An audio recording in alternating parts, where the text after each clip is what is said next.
Bonjour chers amis et bienvenue. Se remémorer, c'est revivre. Aujourd'hui, nous allons discuter de l'une des mélodies les plus renommées à travers le monde, et cela n'est en aucun cas exagéré. En plus de son rythme accrocheur et inoubliable, elle a subi des adaptations dans de nombreuses langues, la transformant en un véritable triomphe mondial.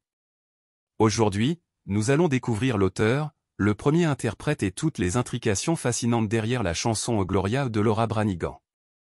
Commençons. Salutations à tous les compagnons. Se remémorer, c'est revivre. Aujourd'hui, nous allons entamer une discussion sur l'une des chansons les plus célèbres au monde, et cela n'est pas exagéré.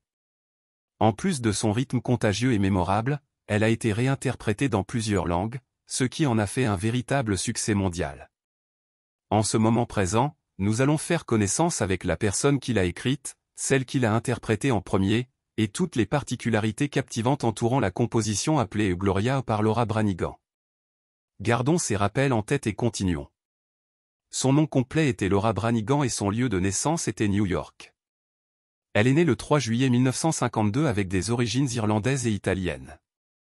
Sa famille ayant des ressources financières limitées, elle a travaillé comme serveuse pour financer ses cours de musique et de théâtre. Elle a commencé en tant que choriste pour le chanteur-compositeur canadien Leonard Cohen, puis elle est devenue membre d'un groupe appelé Meadow en 1979. Elle a signé un contrat en solo avec Atlantic Records le 8 mars 1982, et son premier album intitulé Branigan a été publié, la propulsant au statut de star internationale du jour au lendemain. Grâce à l'immense succès de la chanson Gloria en 1982, sa réputation a encore grimpé, d'autant plus que la chanson a joué un rôle clé dans le film romantique Flashdance en 1983, reconnu pour sa bande originale exceptionnelle. Grâce au succès retentissant de Gloria, Laura Branigan a été invitée à apparaître dans des séries télévisées populaires de l'époque telles que Night Ride, Ottoman et Chips. Elle a interprété la chanson Gloria en direct dans l'épisode de Chips diffusé le 20 février 1983. Plongeons maintenant dans les origines de cette chanson remarquable et les esprits brillants responsables de ce classique intemporel. Laura Branigan n'était pas la première à interpréter la chanson Gloria. Cette chanson est apparue en Italie 3 ans avant sa version. Les esprits créatifs derrière ce chef-d'œuvre étaient le chanteur Umberto Tasi et le compositeur et parolier Giancarlo Bagazzi. Par conséquent, la version initiale de la chanson était chantée en italien et a été publiée le 7 mai 1979. Malgré toutes ces nuances intrigantes, l'enregistrement de la version italienne originale a eu lieu dans les studios Ioniq de Monaco. Greg Matzon, un musicien américain renommé ayant collaboré avec des légendes comme Donna Summer, Barbra Streisand et Toto, était responsable des arrangements finaux, de l'exécution au piano et du travail au clavier sur la chanson. La session de cordes a été réalisée par l'Orchestre Philharmonique de Monaco. Le succès fut immédiat. La fusion de la ballade italienne et de la musique disco a captivé le public.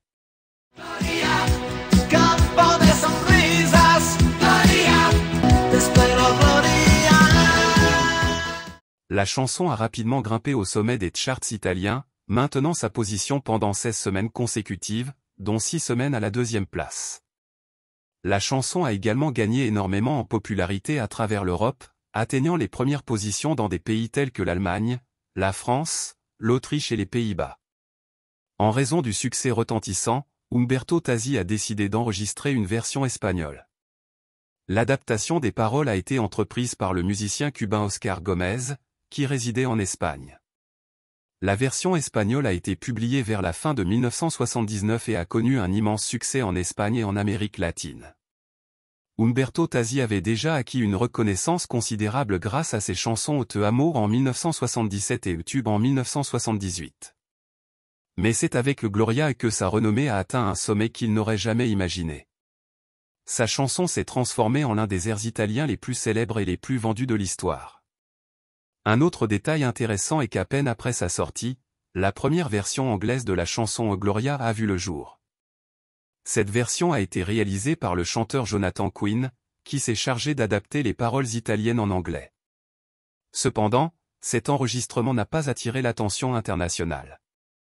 Quelque temps plus tard, avant la fin de l'année 1979, Umberto Tasi a également enregistré la chanson en anglais en utilisant les paroles de Jonathan King.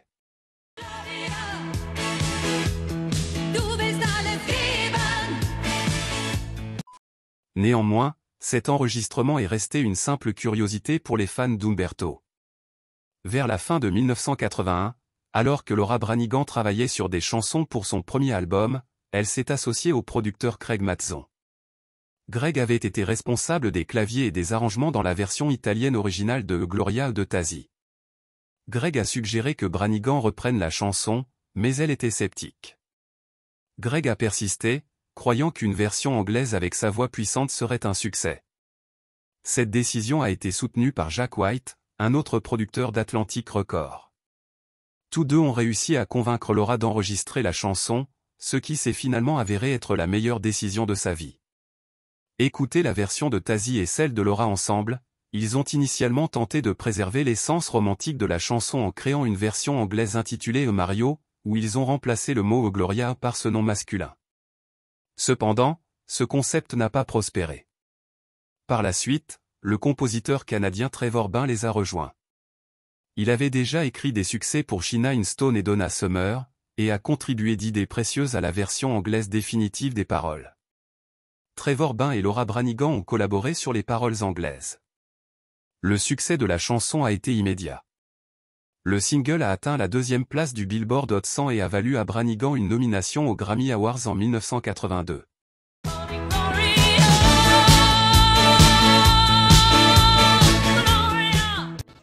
La chanson est restée dans le top 40 pendant 22 semaines et est restée dans le Hot 100 pendant un total de 36 semaines, établissant un record pour une artiste solo féminine.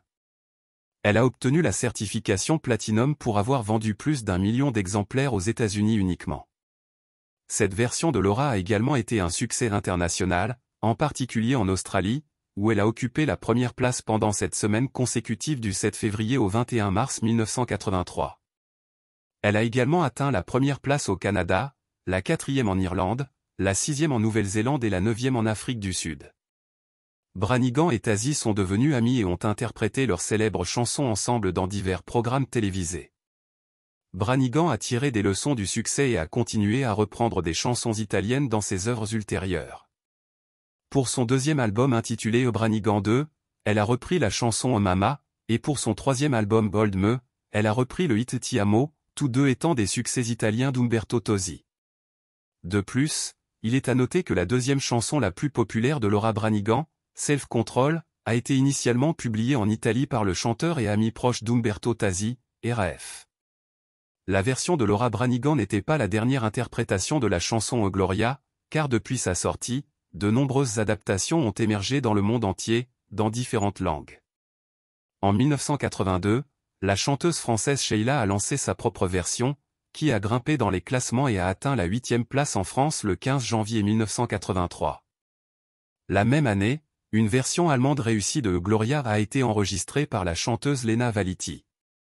D'autres artistes tels qu'Albano Carisi, David Sivara, Sergio Dalma, le groupe Party Bertan Osborne et même des chanteurs comme Laura Pausini l'ont également interprété dans leurs concerts. Un autre détail très intéressant est qu'en 2002, Umberto Tozzi a enregistré une version anglaise de Gloria en utilisant les paroles qui ont rendu Laura Branigan célèbre. Cet enregistrement a été inclus dans l'album The Best of Umberto Tozzi en 2002. En 2012, la chanteuse mexicaine Gloria Trevi a sorti une version espagnole de la chanson pour son album éponyme Gloria. Cette version a été très bien accueillie et a atteint les premières positions du classement Billboard. Malheureusement, Laura Branigan est décédée subitement le 26 août 2004. Elle est morte dans son sommeil en raison d'une anévrisme cérébrale. Son père paternel et son grand-père étaient également décédés de la même cause. Elle n'avait que 52 ans. Eh bien, ceci a été le récit de la merveilleuse chanson Gloria. N'oubliez pas de vous abonner à notre chaîne et de la partager avec vos amis. À bientôt dans une autre vidéo.